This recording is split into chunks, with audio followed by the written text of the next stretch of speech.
When I laid out the routes, a lot of the routes just made perfect sense to anybody. You say you're going to run something down Georgia Avenue, you're going to run something down Wisconsin Avenue, you're going to do Veers Mill Road.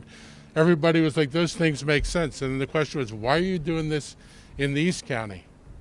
Why do you have a route over here? There's no jobs over here. And I said, well, there are two reasons. One is these people have the worst commutes in the county. They have no way to get out of here except by 29 and maybe going over to Randolph Road and trying to swing over to that side of the county using Randolph Road, which is not a good road to drive either way. So they deserve the same kind of transit that we've provided other people in the county. And I thought it should be important that we prioritize this corridor because these people deserve to be able to get to work in less than 2 hours, just like everybody else.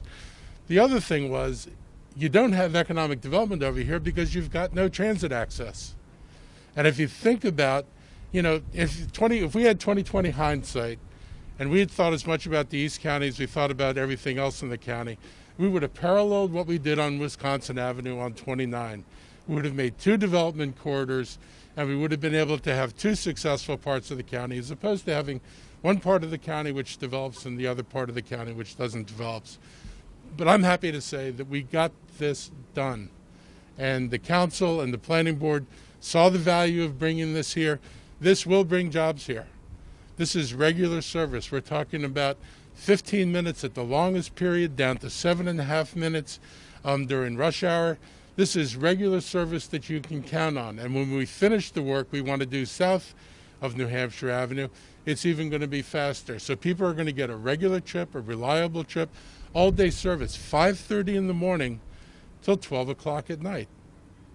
That is the kind of service that you can count on, also 7 days a week. We don't do that everywhere, so we are prioritizing this corridor. We're making sure that people have transit options and that we can be successful, and they will have other opportunities. Hopefully it stimulates economic development. Hopefully, if nothing else, it makes people's lives easier. It makes their commutes simpler, it makes their commutes more direct, and it's the beginning of what we're doing in the county. This is not the end of things, this is the beginning of things. Despite COVID, and I've said this from the beginning, we've continued to work on the future of Montgomery County, not just the present of Montgomery County. We came in saying that we wanted to do things different, we wanted to get to a different place. COVID hit us, it has caused people to repurpose their time they work and what they work on, but through all of that, our folks have continued to focus on what happens after COVID. This will be here after COVID. The work we're doing in transportation around the county will be here after COVID. It will make a difference.